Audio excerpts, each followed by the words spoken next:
Part 5 بڑی دیر کر دی مہرباں آتے آتے۔ ایک کالے لانگ کوٹ زیب تن کیے لگژری کمرے کے بیچوں بیچ بڑی چیئرپنگ چیئر پر براجمان شخص کی آواز تھی، چہرے پر کالا ہی ماسک چڑھا ہوا تھا۔ ہم سے کیا چاہیے؟ یہ دل کی آواز تھی۔ مہر، ایک لفظی جواب۔ میں تمہیں مہر کیوں دوں گا زیک؟ وہ اس کی آواز سے اسے پہچان چکا تھا، وہی بھاری لہجہ۔ کیونکہ وہ تمہارے کسی کام کی نہیں، وہ کندھے اچکا کر کہتا، کرسی چھوڑ کر کھڑا ہو چکا تھا۔ ہے تو وہ تمہارے بھی کسی کام کی نہیں زیک، وہ بھی کندھے اچکا کر بولتا، اپنی جینس کی پینٹ کی جیبوں میں ہاتھ ڈال گیا۔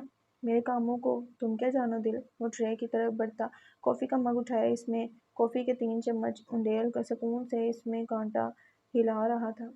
جاننے کی منشا کسے ہے زیک؟ کیا ہی اچھا ہو جو تم کام کی بات کر لو۔ وہ اکتا چکا تھا۔ ان دو کے درمیان ایک تیسرا وجود بھی تھا جس کی بس سانسوں کی آواز گونج رہی تھی۔ A broken heart never bleeds but it hurts till the death۔ ایک ٹوٹے دل سے کبھی خون نہیں رستا لیکن موت تک تکلیف دیتا ہے۔ وہ کہہ کر خاموش ہو چکا تھا۔ گرو اپ زیک، یہ عمر نہیں تمہاری پہیلی کھیلنے کی۔ یہ فلوریسن کی آواز تھی جس نے اتنے عرصے میں پہلی بار لب کشائی کی تھی۔ بیوٹی ود برین، ایک سسری سی نظر اس پر ڈال کر وہ واپس اپنی کافی کو پھینٹنے میں مصروف ہو چکا تھا۔ البتہ اس کے فضول کومنٹ پر دل صاحب نے گھور کر فلوریسن صاحبہ کو دیکھا تھا۔ اسے زیک کا فلوریسن کی تعریف کرنا پسند نہیں آیا تھا۔ پتہ نہیں کیوں، کیا ہے یہ اشارہ اس کی انگریزی میں بولی کی تحریر کی جانب تھا۔ وہ کمرے کے کونے میں پڑے سنگل صوفے کی جانب بڑھ گیا تھا، ساتھ فلوریسن کو بھی بیٹھنے کا اشارہ کیا تھا۔ بوجھو تو جانے، وہ گنگنایا تھا۔ انداز اور لہجہ دونوں غیر سنجیدہ تھے۔ میں تمہیں اپنا وقت ضائع کرنے پر معاف کرتا ہوں زیک، وہ اس کی غیر سنجیدگی پر سر جھٹک کر بولتا، فلوریسن کو ساتھ آنے کا اشارہ کیے دروازے کی سمت بڑھ گیا۔ ٹھا! ایک گولی کی آواز کے ساتھ دروازے کے بالکل ساتھ پڑا گلدان ٹوٹ کر زمین بوس ہوا تھا۔ اگلی بار میری گولی ہو تمہارا سر ہوگا دل۔ وہ ٹھیک کہتا تھا کہ اگر زیک مذاق کرے تو تمہیں چاہیے کہ تم خوف کھاؤ۔ تمہیں پہلے بھی کہا تھا زیک، دل تب تک نہیں بنا جا سکتا جب تک تم موت سے نہیں، موت تم سے خوف کھائے۔ وہ سرد لہجے میں کہتا، پیچھے مڑ کر ایک نظر اسے دیکھتا واپس باہر کی جانب بڑھ گیا تھا۔ بیٹھ جاؤ دل، وہی سنجیدہ اور سرد بھاری لہجہ۔ اس صورت میں جب تم ڈائریکٹ کام کی بات کرو گے، وہ سکون سے بولتا، فلوریسن کو بیٹھنے کا اشارہ کر دیا تھا، جبکہ اس نے گھور کر اسے دیکھا تھا جو بلا وجہ اس کا باپ بن رہا تھا۔ یہ چاہیے مجھے۔ اس نے ایک فائل ٹیبل پر ان کے سامنے پھینکی تھی جس میں ایک لاکٹ کی تصویر تھی جس پر ایک دہاڑتا ہوا شیر کندہ تھا۔ سونار کی دکان پر چیک کرو۔ ایک نظر تصویر کو دیکھتے یہ فلوریسن کی آواز تھی۔ کہاں ملے گا یہ؟ اسے گھور کر منہ کے دروازے بند کا آنکھوں سے اشارہ کیے اس سے مخاطب تھا جو کافی پھینٹ چکا تھا۔ اسے ڈھونڈنا تمہارا کام نہیں، اسے چرانا تمہارا کام ہے۔ وہ کافی بنا چکا تھا لیکن پی نہیں تھی۔ اوکے، مجھے امید ہے اس کا معاوضہ ہمارے اکاؤنٹ میں جلد آ جائے گا۔ وہ بول کر فائل اٹھائے اٹھتا فلوریسن کے پیچھے ہی دروازے سے نکلا۔ کچھ لمحوں بعد بند اندھیرے میں ڈوبے کمرے میں اس وجود کو آنکھوں سے لینز اتارتے اور ماسک ہٹاتے، ٹھنڈی کافی کا کپ لبوں سے لگاتے دیکھا تھا۔ کیا سوچ رہے ہو؟ یہ رئیسہ کامران عالم کی آواز تھی۔ کیا ہم ٹھیک کر رہے ہیں؟ سلطان عالم کا یہ سوال پوچھنا اس بات کا ثبوت تھا کہ وہ اپنی ماں کی طرح مکمل سیاہ نہیں تھا۔ اس میں ابھی سفیدی کی رمق باقی تھی، لیکن اس آفاق عورت کے لیے ایسے ہی بیٹے کی زندگی میں مزید سیاہی گھولنا مشکل تو ہرگز نہیں تھا۔ تمہیں یہ پوچھنے کی نوبت بھی کیوں آئی؟ وہ بظاہر میک اپ سے لدی خوبصورت نظر آتی عورت اپنے بدلے کی آگ میں اپنے بیٹے کو بھی نہیں چھوڑنا چاہتی تھی۔ کیا تمہیں سلطان عالم پر ترس آیا؟ اگر نہیں آیا تو تم جلد ہی بڑی شدت کے ساتھ سلطان عالم پر ترس کھانے والے ہو، میرا وعدہ ہے۔ وہ ایک عورت ہے، وہ سوچ سوچ کر بول رہا تھا جیسے اپنی ماں کو قائل کرنا چاہتا ہو، جیسے وہ چاہتا ہو کہ یہ قیامت نہ برپا ہو، یہ قہر نہ ٹوٹے۔ اس کا انسان ابھی زندہ تھا۔ یہ خوش آئند بات تھی۔ دشمن کبھی بھی مرد یا عورت نہیں ہوتا۔ دشمن جینڈر کی تفریق سے پاک ہوتا ہے۔ جس سے ہمدردی کی جائے وہ دشمنی مخالف ہوتا ہے۔ اور میرا یقین کرو سلطان، دشمن اور مخالف ہونے میں فرق ہوتا ہے۔ وہ جیسے اس کو ہپنوٹائز کر رہی تھی، رک رک کر بولتی، اس کا دماغ جکڑ رہی تھی۔ پھر اس فرعون عورت نے سلطان عالم کو کیا سمجھے والی نظروں سے دیکھا۔ بالکل ٹھیک، دشمن اور حریف ہونے میں فرق ہوتا ہے، مجھے یہ سمجھنا چاہیے۔ وہ زیر لب بولتا خود کو خاموش کروا رہا تھا، اپنے ضمیر کو مار رہا تھا، اپنے انسان کا بڑی بے دردی کے ساتھ قتل کر رہا تھا، اور یہ خوش آئند تو ہرگز نہیں تھا۔ نتائج سنگین تر ہونے چاہیے۔ وہ اپنے موبائل کی طرف متوجہ ہو چکی تھی۔ ہم نے اس کی بدنامی کا انتخاب کیا تھا، اور بدنامی سے بڑی موت بھی کوئی ہوتی ہے بھلا؟ وہ کہہ کر آنکھیں میچ گیا۔ غلط، ہم نے اس کی نہیں، اس کی منظور نظر کی بدنامی چنی تھی۔ وہ موبائل سے نظریں ہٹا کر ایک بار پھر سلطان کی جانب متوجہ ہو چکی تھی۔ جو خبر اس کو موبائل پر ملی تھی، اس کو مد نظر رکھتے وہ اپنے ارادے اور پختہ کر چکی تھی۔ وہ پہلے شاید چھوڑ بھی دیتی مگر اب تو ہرگز نہیں۔ کیا فرق پڑتا ہے؟ وہ کندھے اچکا کر بولتا اندر ہی اندر ابھی بھی خود سے جنگ لڑ رہا تھا۔ فرق پڑتا ہے سلطان، بہت فرق پڑتا ہے، مگر تم نہیں سمجھو گے۔ وہ کہہ کر اس کا کندھا تھپتھپاتی جا چکی تھی۔ اصلاحات عدالت اور اذیت دینے والی سوچوں کے بیچ چھوڑے، ہم کچھ غلط نہیں کر رہے، ہم صحیح ہیں، ہم غلط نہیں۔ وہ مسلسل بربرا رہا تھا، آہ سلطان آہ، آج ایک اور انسان دشمنی کی بھیٹ چڑھ گیا تھا۔ بابا، آپ کی شادی کب ہوئی تھی؟ وہ شوق اور چنچل آواز میں بلا شبہ بختاور ولا کے چھوٹے سپرد فائق بختاور کی ہی تھی۔ اس بات کا کیا مطلب ہوا؟ بختاور خان اس کو گھور کر رہ گئے۔ جی ہاں، ان کی چاروں اولادوں میں سب سے بگڑی اور ننہجار اولاد یہ شوق آنکھوں، گھنگریالے بالوں اور ذہین آنکھوں والا لڑکا تھا۔ باقی تو تینوں اچھے بچے تھے، ایسا ان کو لگتا تھا۔ کاش کوئی ان کو نمل کمال اور فائق بختاور کی حرکات دکھا دیتا۔ خیر، اللہ ان کا یہ بھرم سلامت رکھے۔ اوہو، میرا مطلب جب ان حسینہ سے ملاقات ہوئی تب عمر کیا تھی؟ وہ اپنی ماں کی طرف اشارہ کرتے مالٹا گیند کی طرح ہوا میں اچھال چکا تھا۔ 22 سال۔ وہ محتاط سے کہہ رہے تھے، جانتے تھے وہ کوئی نہ کوئی شوشہ ضرور چھوڑے گا۔ فارس بھائی کو دیوار میں چنوانا ہے پھر۔ وہ اچھی خاصی سنجیدگی سے کہہ رہا تھا۔ سیدھی سیدھی چوٹ اس کی بڑھتی عمر پر کی گئی تھی۔ اس غریب کے بھائی کو گھوڑی چڑھے دیکھنے کے ارمان ہی رہ جانے تھا جو حالات نظر آ رہے تھے۔ اور فارس صاحب جو مالٹے کی ایک کے بعد ایک کاش منہ میں رکھتے اس کی بات بڑے دھیان سے سن رہے تھے۔ مالٹے کی آخری پھانک بڑی بری طرح ان کے گلے میں پھنسی تھی۔ آنکھیں چہرے کے تاثرات کہہ رہے تھے کہ بیٹا تو میرا بھائی نہ ہوتا تو سب سے پہلے میں تجھے دیوار میں چنواتا، گھٹیا انسان۔ فارس کا ارادہ نہیں ہے میرا، فی الحال تم بتاؤ برخدا کیا ارادے ہیں؟ اب وہ اسے چھیڑ کر شاید نہیں، یقیناً سنگین غلطی کر بیٹھے تھے جس کا ادراک ان کو جلد ہونے والا تھا۔ ارادے تو ہمیشہ کی طرح نیک ہیں، آپ گرین سگنل دیں تو میں اس سے بات کر لوں۔ مالٹے کی جان بخشی کر دی گئی تھی، اب اس کے کھال بڑی بے دردی کے ساتھ کھینچی جا رہی تھی۔ بیٹا، میرے گرین یا ریڈ سگنل سے کیا فرق پڑتا ہے جب آپ خود شہتوت کا درخت بنے گرین سگنل چھوڑو، گرین فورسٹ بنے اس کے سامنے کھڑے ہیں۔ وہ ٹکا ٹکا کر طنز کر رہے تھے۔ اوہو، اس نے سیٹی کے سے انداز میں ہونٹ گول کیے تھے۔ آپ کو بڑا پتہ ہے ویسے، مجھے اتنی حیرانی نہیں ہوئی۔ موڑے وہ نہیں جو کلثوم آنٹی، وہی جو پرسوں مالٹوں کی اتنی بڑی ٹرے اٹھا کر لائی تھی۔ کل میں نے ان کو بابا کے ساتھ واک کرتے دیکھا۔ ویسے بابا، واک اچھی بات ہے، صحت کے لیے چھوڑیے گا مت، وہ بڑی تمیز کے ساتھ کہتا جا چکا تھا۔ فارس اور حورب نے ماں کا سرخ ہوتا اور باپ کا مسکین چہرہ دیکھتے بڑی مشکل سے ہنسی روکی تھی۔ بیگم، یقین کریں ایسا کچھ بھی نہیں، بکواس کر کے گیا ہے آپ کا بیٹا، وہ جلدی جلدی کہہ رہے تھے۔ مبادہ وہ سچی نہ مان لیں، رہنے دیں آپ تو۔ وہ ان کو گھور کر پلیٹ پٹکے جا چکی تھی۔ اللہ، میں اپنی اس غلطی کی ایک بار پھر معافی مانگتا ہوں جس کی سزا کے طور پر تو نے مجھے فائق بختاور دیا۔ وہ غصے سے ہاتھ اٹھائے کہہ رہے تھے اور فارس کی ساری توجہ اس کے فون پر آئی نوٹیفیکیشن نے اپنی جانب کھینچ لی۔ البتہ حورب باپ کے کندھے پر ہاتھ رکھے ان کے غم کی داستان سن رہی تھی جو کافی لمبی تھی۔ ظاہر ہے فائق بختاور کا ذکر ہو اور مبصر ہو ناممکن۔ خیال رکھنا اس کا۔ بختاور ولا کے لاؤنج میں پڑے ڈیکوریشن پیسز نے فارس بختاور کو فون پر کسی سے کہتے سنا۔ انداز متفکر تھا۔ اللہ خیر۔ ناظرین، آپ کو بتاتے چلیں ڈی ایس پی صاحب کی گاڑی پر اندھا دھند فائرنگ کی گئی ہے۔ تحقیقات کے مطابق حملہ آور جان لینا نہیں بس ڈرانا چاہتے تھے۔ مزید تفصیلات کے لیے جڑے رہیے ہمارے ساتھ۔ نیوز رپورٹر اے کی خبر بار بار دہرا رہی تھی۔ وہ ڈائننگ ٹیبل پر بیٹھی لاؤنج میں لگی ایل ای ڈی پر چلتی خبر بڑے ضبط کے ساتھ دیکھ رہی تھی۔ وہ جانتی تھی اس کے پیچھے کون ہے۔ میں نے کہا نا، وہ ذہین کمال کو جانتی تھی۔ یہ تم نے کیا ہے نا؟ مبصر سے ڈائننگ ٹیبل پر گھراتی نمل کمال کی آواز گونجی۔ یہ سوال تھا۔ مقابل کی چہک گونجی اور نمل کمال کے فون پر گرفت ثبت ہوئی۔ ذہین عالم، میں نے تمہیں پہلے بھی کہا تھا مجھ سے اور میرے معاملات سے دور رہو۔ اس نے اتنی زور سے ٹیبل پر ہاتھ مارا تھا کہ کانچ کے برتنوں میں ارتعاش سا پیدا ہوا تھا۔ وہ سرکاری کاموں سے بخوبی واقفیت رکھتی تھی۔ جس پر حملہ ہوا وہ معمولی شخصیت تو ہرگز نہیں تھی، لمبی تحقیقات ہونی تھی اس معاملے میں۔ اب اس کا دل ذہین عالم کمال کے لیے پریشان ہو اٹھا۔ یہ اچھا تھا، یہ یقیناً اچھا تھا۔ میں نے بھی کہا تھا کہ میں آپ سے لاپرواہ نہیں ہو سکتا۔ وہ جیسے اس معاملے میں بے بس تھا۔ ذہین عالم، انتہائی دھیما لہجہ۔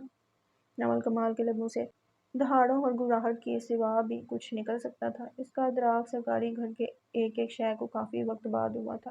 جی، مقابل کا بھی دھیمے لہجے میں جی کہنا۔ واللہ، جو تم نے کیا ہے اس کے نتائج سنگین ہوں گے۔ وہ بولتی بولتی کہیں پیچھے بہت پہلے کسی اور صدی میں چلی گئی تھی۔ تم نے اسے نہیں مارا ذہین عالم، اور تم بابا سے ہی یہی کہو گے بوڑھے بالوں کی 2 پونیاں بنائے 17 سالہ ٹین ایج لڑکی سیڑھیوں پر بیٹھی کہہ رہی تھی۔ اس سے ایک سٹیپ نیچے بیٹھا 21 سالہ کالی آنکھوں اور بکھرے کالے بالوں والا لڑکا گردن موڑے سے دیکھ رہا تھا۔ تم اتنا ڈرتی کیوں ہو نمل؟ مجھے جیسے اس لڑکی کے وسوسوں سے تنگ آ گیا تھا۔ میں کسی چیز سے نہیں ڈرتی زین عالم سوائے تمہارے اور تمہاری حرکات کے، وہ دھیمی آواز میں کہہ رہی تھی۔ کل پیپر ہے تمہارا نمل، پڑھائی پر توجہ دو، وہ کہہ کر سیڑھیوں سے نیچے اتر گیا۔ کیا تم نہیں جانتے کہ تمہاری اس حرکت کے کیا نتائج ہوں گے زین عالم؟ وہ اب سرد و سخت لہجے میں کہہ رہی تھی۔ مجھے پرواہ نہیں نمل، وہ کہہ کر جا چکا تھا۔ مجھے پرواہ ہے زین عالم، مجھے پرواہ ہے۔ وہ آنکھیں میچے مسلسل بڑبڑا رہی تھی۔ مجھے فرق نہیں پڑتا، وہی الفاظ، وہی آواز اور وہی مطلب، بس بیچ میں 8 سال کا وقفہ آ گیا تھا۔ اس کی آواز نمل کمال کو ماضی سے کھینچ لائی تھی۔ تم نہیں بدل سکتے، وہ آنکھیں میچے کہتی۔ اس سے پہلے ایک بار پھر ماضی میں کھوتی، اس کے فون پر سرکاری نمبر کی کالز پر کالز آنا شروع ہو گئی۔ وہی ہوا جس کا ڈر تھا، تمہاری غلطیوں کے نتائج ہمارے حصے میں آنا۔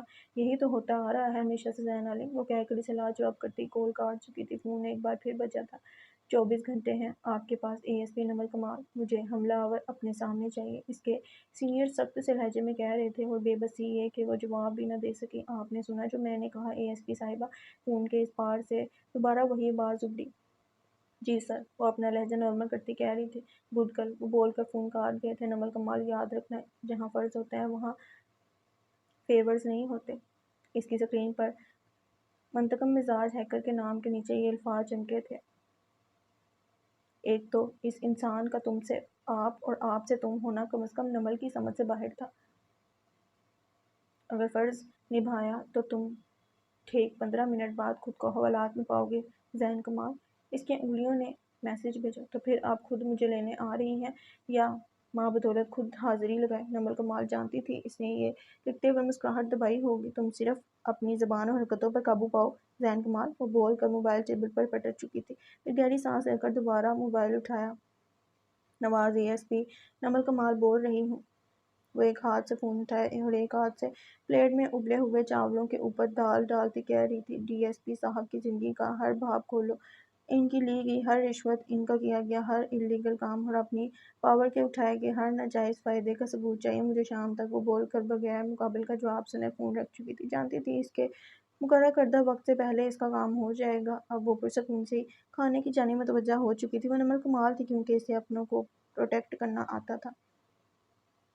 سسپینڈ کرو ڈی ایس پی کو سسپینڈ کرو۔ سردیوں کی صبح دھند کے چھٹنے کے بعد جب سورج نے اپنے پر پھیلائے تو لاہور شہر میں افراتفری کا عالم تھا۔ بینرز اٹھائے اور ان پر لکھے مختلف سلوگنز معلوم ہوتا تھا کہ آدھا لاہور تھانے کے باہر اور باقی آدھا لاہور ڈی ایس پی صاحب کے گھر کے باہر جمع ہو چکا تھا۔ ہاتھوں میں پتھر اور ڈنڈے لیے ڈی ایس پی صاحب کے انلیگل کاموں کے ثبوت دیکھتے مشتعل عوام انہیں معطل کرنے پر بضد تھی۔ وہی لوگ جو کل ان کے حملہ آور کو کوستے ان سے ہمدردی کر رہے تھے، آج غائبانہ طور پر حملہ آور کے ناکام حملے پر اسے پھر سے کوس رہے تھے۔ زین کمال کے نصیب میں کوسنے ہی لکھے تھے۔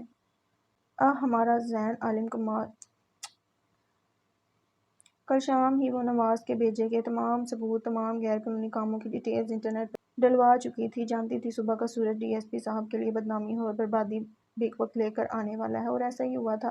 وہ اپنے آفس کی کھڑکی میں کھڑی باہر لوگوں کے لگ چکے بڑے مجمع کو ہی دیکھ رہی تھی کہ اس کا فون بجا۔ وہ بغیر نام دیکھے ہی اٹھا چکی تھی۔ جانتی تھی کون ہوگا، یہ تم نے کیا ہے نا؟ وہی سوال، بس پوچھنے والا بدل گیا تھا۔ یہ سوال ہے، وہی جواب، بس جواب دینے والا بدل گیا تھا۔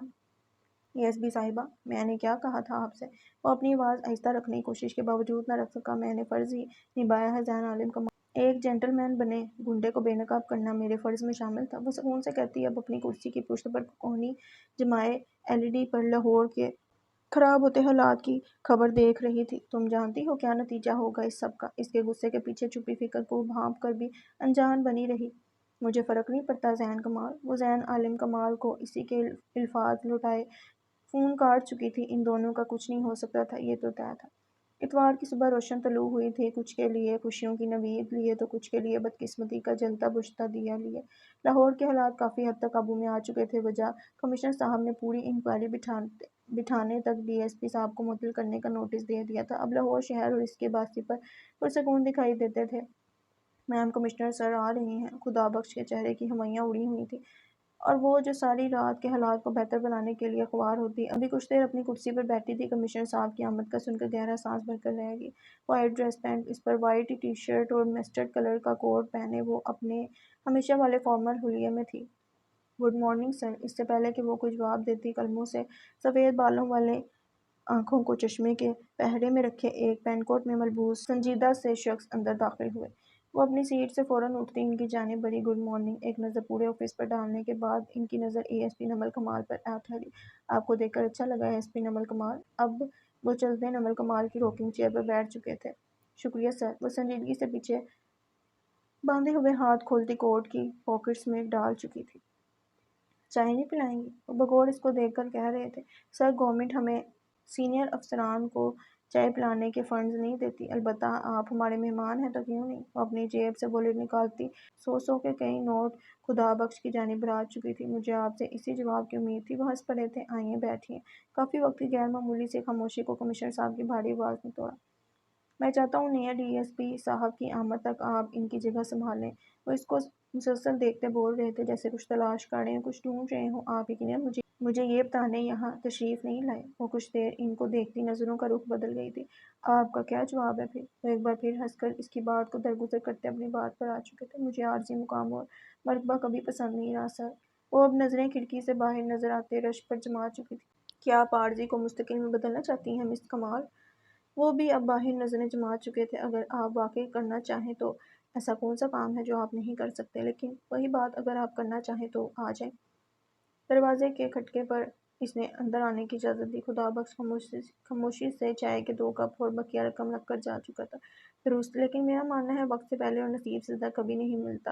وہ چائے کا کپ اٹھائے لبوں سے لگا چکے تھے۔ مجھے لگتا ہے آپ کا نصیب آپ کے اپنے ہاتھ میں ہوتا ہے، اور پھر کہتے ہیں نا کہ اللہ تعالیٰ اپنے بندے کی محنت رہے گا نہیں جانے دیتا۔ وہ چائے کے گھونٹ بھرتے چائے کپ واپس رکھ چکی تھی۔ آپ ایک فیور مجھے دیں گی؟ بدلے میں ایک فیور میں دوں گا۔ وہ مضطرب نظر آتے تھے۔ مجھے کل ہی کسی نے کہا ہے کہ جہاں فرض ہوتا ہے وہاں فیورز نہیں ہوتے۔ وہ کندھے اچکا کر بولتی کپ ایک بار پھر اچھال چکی تھی۔ اور اگر فرض ہی فیور ٹھہرے، وہ مسلسل اپنی ٹانگ ہلا رہے تھے، تو پھر میں فرض نبھاؤں گی، اور فرض کے بدلے فیور لینا کرپشن کے زمرے میں آتا ہے۔ اور A S P Nimal Kamal corrupt نہیں ہے۔ اس نے بڑی باریکی سے ان بار ہوف سے زیادہ عمر کے شخص کی بے چینی ملاحظہ کی۔ وہ کچھ کہہ رہے تھے، دھیمے لہجے میں، شاید فرض بتا رہے تھے یا فیور مانگ رہے تھے، لیکن آفس کی اونچی دیواریں اپنے کان لگانے کے باوجود سننے سے ناکام رہیں۔ دیواروں کے کان ہوتے ہیں، بالکل ہوتے ہیں، لیکن ان کے سننے کی حس انسان کی عقل سے بہت کم ہوتی ہے، اگر کوئی سمجھے تو۔ آپ کی چائے ادھار رہی مجھ پر۔ وہ جانے کے لیے اٹھ چکے تھے، ایک مسکراتی نظر ان پر ڈال کر الوداع چاہی۔ شیور سر، وہ کہہ کر ان کی ہمراہی سے باہر کی جانب بڑھی۔ کیا تمہیں اس فیور یا فرض کو جاننے کا تجسس ہے؟ مجھے بھی ہے۔ تمہیں پیسے مل چکے ہیں، صبح تک کام ہو جانا چاہیے۔ اس کے واٹس ایپ پر ایک انون نمبر سے یہ میسج موصول ہوا تھا، کل صبح پورے 11 بجے ہو جائے گا۔ میسج ٹائپ کرنے کا اس کا دل نہیں کر رہا تھا۔ اس نے سیدھا کال ملائی۔ 11 بجے ہماری صبح کی بات ہوئی تھی۔ مقابل گویا تنگ آ گیا تھا اس 5 فٹ اور 5 انچ کے لڑکے سے۔ غلط، میری صبح کی بات ہوئی تھی، اور میری صبح 11 بجے ہوتی ہے۔ وہ سکون سے بولتا، جمائی روکنے کی خاطر منہ پر ہاتھ رکھ گیا۔ اوکے، وہ دانت کچا کر کہتا کال کاٹ گیا تھا۔ اگر وہ جانتا ہوتا کہ اگلی صبح اس کے لیے کیا قیامت برپا کرنا چاہتی ہے، تو اس کی صبح 11 چھوڑ کبھی ہوتی ہی نہ۔ سلطان عالم پر ترس کھانے اور عالمز کی بربادی کا وقت ہوا چاہتا ہے۔ Count down start now. کیا تم نے کبھی پیر کی صبح کو غور سے دیکھا ہے؟ عام ورکنگ ڈیز کی نسبت پیر کو سڑکوں پر رش زیادہ ہوتا ہے۔ گھروں میں مائیں ذرا زیادہ کاموں کی بھنور میں پھنسی ہوتی ہیں، اور گھر کے کماؤں افراد احسان کرنے سے انداز میں گھروں کے دروازے زور سے مار رہے ہوتی ہیں۔ اور کیا مجھے طلبہ کی بیزار شکلوں کا نقشہ کھینچنے کی ضرورت ہے؟ اور اگر یہی پیر کی صبح کے ساتھ ساتھ سردیوں کی صبح بھی کہلائی جائے تو واللہ قیامت ہوتی ہے، قیامت۔ ایسے میں ایس پی نمل کمال کی سرکاری گھر کے سادہ سے کمرے میں پڑے سنگار میز نے دراز قد اور سرد و سپاٹ تاثرات والی لڑکی کو اپنے لمبے بال پونی میں باندھتے دیکھا۔ ابھی کمر پر پونی ٹیل کو چھوڑنے کی بدولت بالوں نے لہرانا بند بھی نہ کیا تھا کہ ایس پی نمل کمال کا فون بجا، اور پھر فون پر نوٹیفیکیشنز کی بھرمار ہوئی۔ وہ حیران نہیں ہوئی، یہ عام تھا۔ کسی سینئر آفیسر کا جانور بھی مر جائے تو اس کی بھی تفتیش کے لیے یوں ہی ذلیل کیا جاتا ہے۔ آج نمل کمال کا موڈ خراب تھا، یہ بھی بھلا کوئی نئی بات تھی، لیکن آج غصے اور سردپن کا گراف تھوڑا بڑا ہوا تھا۔ بولو خدا بخش، ایس ایچ او تو اب اکثر اوقات جلال صاحبہ سے زیادہ فاصلے پر ہی رہتا تھا۔ جان کا تو پتہ نہیں، اسے اپنی عزت بہت پیاری تھی۔ میم، صوفیہ محل میں چوری ہوئی ہے اور دباؤ کی شدت بتا رہی ہے کہ فراز عالم کافی مشتعل ہے، وہ پریشان سا کہہ رہا تھا۔ آ رہی ہوں خدا بخش، وہ سر جھٹک کر کہتی کلائی پر سلور چین والی گھڑی پہننے فون پاکٹ کی جیب میں ڈالے بغیر ناشتہ کیے جا چکی تھی۔ ایک وقت تھا جب کسی کو اس کا ناشتہ چھوڑنا سخت زہر لگتا تھا، لیکن اب تو نہ وہ وقت رہا تھا اور نہ وہ شخص۔ یہ ماضی آخر پیچھا کیوں نہیں چھوڑ دیتا؟ جیب نکالو خدا بخش، ہم کچھ دیر تک صوفیہ محل جا رہے ہیں کہہ کر تفتیشی کمرے کی جانب بڑھ چکی تھی۔ وہ اے ایس پی نمل کمال تھی، اتنی فرصت نہیں تھی جتنی اس کی زندگی میں جھنجھٹ تھے۔ کیا مسئلہ ہے؟ وہ بولتی ہاتھ پر گلوز چڑھا چکی تھی۔ میم، اپنے مالک کا نام نہیں بتا رہا؟ سفید ملگجی سی وردی میں ملبوس وہ کوئی ڈرائیور معلوم ہوتا تھا۔ کل دوپہر ہی اس کے مالک نے گاڑی سے جانتے بوجھتے ایک نو عمر لڑکی اور اس کے بھائی کو کچل کر الزام اس کے سر ڈال چکا تھا۔ ایسا تفتیشی افسر کو لگتا تھا۔ قتل کس نے کیے؟ وہ آرام سے پوچھ رہی تھی، کوئی عجلت، کوئی بے چینی نہیں۔ میں نے، وہ بھی بنا ڈرے بولا۔ کیوں؟ گلوز پہنے ہاتھوں کو ایک نظر دے کر گلوز اتار دیے تھے۔ ذاتی دشمنی تھا۔ اس کا جملہ مکمل ہونے سے پہلے وہ ایک بار پھر ایک اور وجود کو جان سے مار چکی تھی۔ آخر پوری بات کیوں نہیں سنتی یہ عورت؟ ایس ایچ او بھربھرا کر رہ گیا۔ میم، وہ گلٹی نہیں تھا۔ تفتیشی افسر نے اس کو تعصب سے دیکھا۔ یہ پہلی بار تھا جب اس نے جلال صاحبہ کو کسی کا ناحق قتل کرتے دیکھا تھا، لیکن وہ غلط تھا۔ وہ گلٹی تھا۔ فیروز، کیا تمہیں پتہ ہے لہجے بھی بولتے ہیں؟ وہ ایس ایچ او کی گن اٹھائے اس کے میگزین سے گولی نکالے اپنی گن میں ڈال رہی تھی۔ لیکن میم، سب کچھ اس کے مالک نے کیا، وہ الزام اس پر لگا دیا۔ وہ ہمت کر چکا تھا، حالانکہ وہ واضح گھبرا رہا تھا۔ جلال صاحبہ کو کیا بھروسہ ہے اس کو مار کر اب کی بار اپنی گن کا میگزین اس کی ہی گولیوں سے بھرتی؟ اس نے تمہیں بتایا کہ سب کچھ اس کے مالک نے کیا ہے؟ وہ کہہ کر گن اپنی پشت پر ارسا چکی تھی۔ نو میم، وہ الجھن سے اسے دیکھ رہا تھا۔ میں نے پوچھا نہیں، بتایا ہے فیروز؟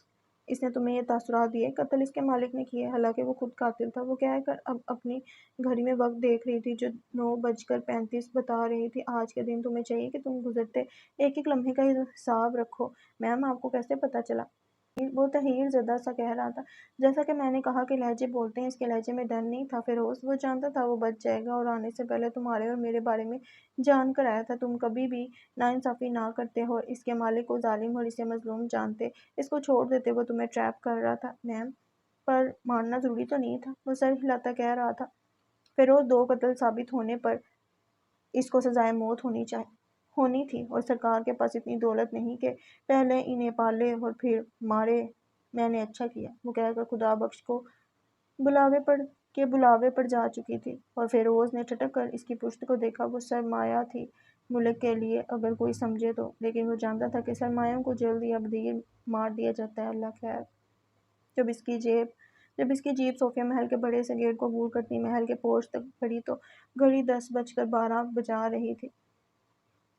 میں نے کہا نا کہ لمحوں کا حساب رکھو۔ میم، 3rd فلور کی اسٹڈی سے کچھ اس طرح کی دکھتی مہر غائب ہوئی ہے۔ صوفیہ محل میں پہلے سے پہنچ چکے انویسٹیگیٹرز بڑی تیزی سے اس کی جانب بڑھے۔ ہاتھ میں ایک سفید کاغذ اور سپرے بنا خاکہ۔ فوٹیج چیک کریں، وہ محل کے کونے کونے میں لگے کیمراز کو دیکھ کر کہہ رہی تھی۔ میم، سب کلیئر ہے، کچھ غیر معمولی نہیں۔ چور جہانگیر دلاور ہو اور جائے وقوعہ پر کچھ غیر معمولی مل جائے، ناممکن۔ وہ کہہ کر صوفیہ محل کے اٹھی گردن معلوم نہیں اشتعال یا پریشانی سے سرخ پڑتے چہرے لیے مکینوں کی جانب بڑھی۔ مکمل تفتیش کے لیے کچھ سوالات کی جواب ضروری ہیں۔ مجھے امید ہے کہ آپ تعاون کریں گے، وہ چہرے کے تاثرات کے برعکس نرم لہجے میں کہہ رہی تھی۔ آپ کے تعاون کا مطلب کتنی رقم ہے اے ایس پی صاحبہ؟ نین عالم صحافی صاحبہ نے بلا شبہ اپنے پیشے کی لاج رکھی تھی۔ اس نے گھوم کر اپنی پشت پر کھڑی سیاہ بوب کٹ والی خوبصورت لڑکی کو دیکھا تھا، اور حسین چہرے میں جس شخص کی شبیہ ابھری۔ نمل کمال گہری سانس بھر کر رہ گئی۔ ذہن کمال کی بہن ہو، سوتیلی ہی صحیح، اور زبان کے جوہر نہ دکھائے، ناممکن۔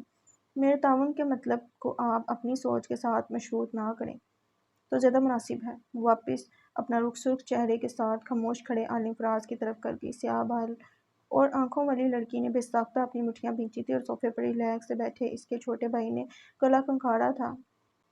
Brother things you know. وہاں عالم کے تمام افراد موجود تھے سوائے زین عالم کمال اور سلطان عالم کے۔ عالم صاحب، آپ انویسٹیگیٹرز کو آخری بار کب دیکھا تھا؟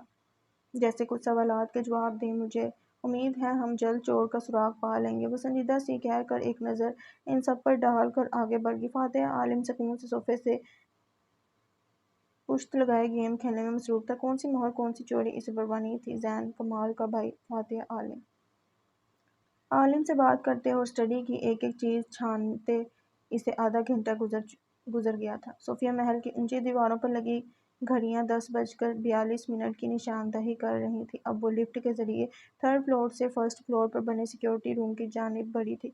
اب اگر ہم نمل کمال کو سیکیورٹی روم میں چھوڑیں، ایک گہما گہمی والے ہوٹل کی پینٹری کا رخ کریں تو مومن مراد بڑے مسکین سے تاثرات بنائے فون کو کان سے لگائے بیٹھا تھا اور تاثرات بتا رہے تھے کہ ایک بار پھر مومن مراد کی عزت کا فلودہ اس کے اپنے ہی والد مراد صاحب بنا رہے ہیں، وہ بھی تڑکا لگا کر۔ اب تم سوچ رہے ہوگے کہ فلودے کو تڑکا، تو جہاں مومن مراد کی بات آئے وہاں تمہیں چاہیے کہ تم غلط کو صحیح اور صحیح کو غلط مان لو۔ ابا وہ بیچارہ منا ہی سکا۔ جی ٹھیک ہے، وہ گہری سانس بھرتے جان بخشی پر پرجوش آواز میں بولا، حرکتیں درست کر لو تو لان تان سے بچ جاؤ۔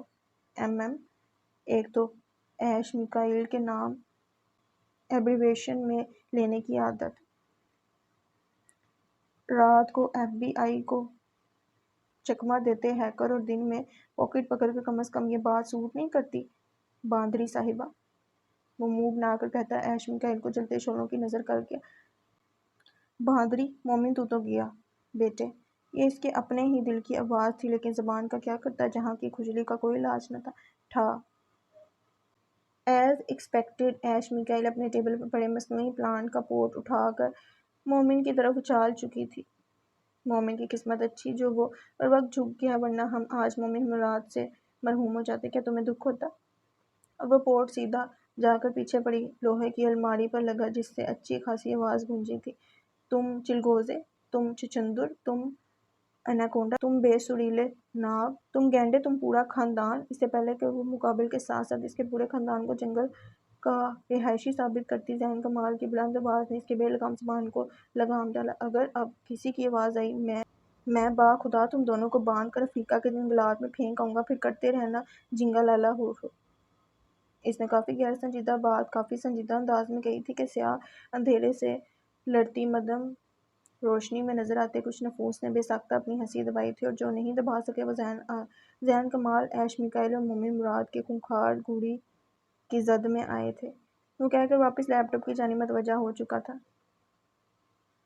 باندری وہ تو کپڑے بھی نہیں پہنتے، ہم کیسے رہیں گے وہاں پر؟ یہ مومن کی سرگوشی بڑی آواز تھی جو اس نے ایش کے تقریباً کان میں گھس کر کہی تھی۔ تو ہم ساتھ لے جائیں گے نا بے وقوف۔ وہ جیسے اس کی عقل پر ماتم کرتی اپنی سیٹ کی جانب بڑھ گئی تھی۔ ہاں یہ تو میں نے سوچا ہی نہیں۔ وہ بھی اپنے ماتھے پر ہاتھ مارتا اپنا لیپ ٹاپ کھول چکا تھا، اور اگر اب ہم ان نمونوں کو ان کے حال پر چھوڑ کر رخ زین کمال کی جانب کریں تو وہ مضطرب نظر آتا تو شاید وہ کسی سازش کی بو سونگھ چکا تھا، لیکن وقت کم تھا، بہت کم۔ اور جب تم سنو کہ زین کمال کے لیے کسی کام کے لیے وقت کم ہے تو مطلب عام انسان کے لیے وقت نہ ہونے کے برابر ہے۔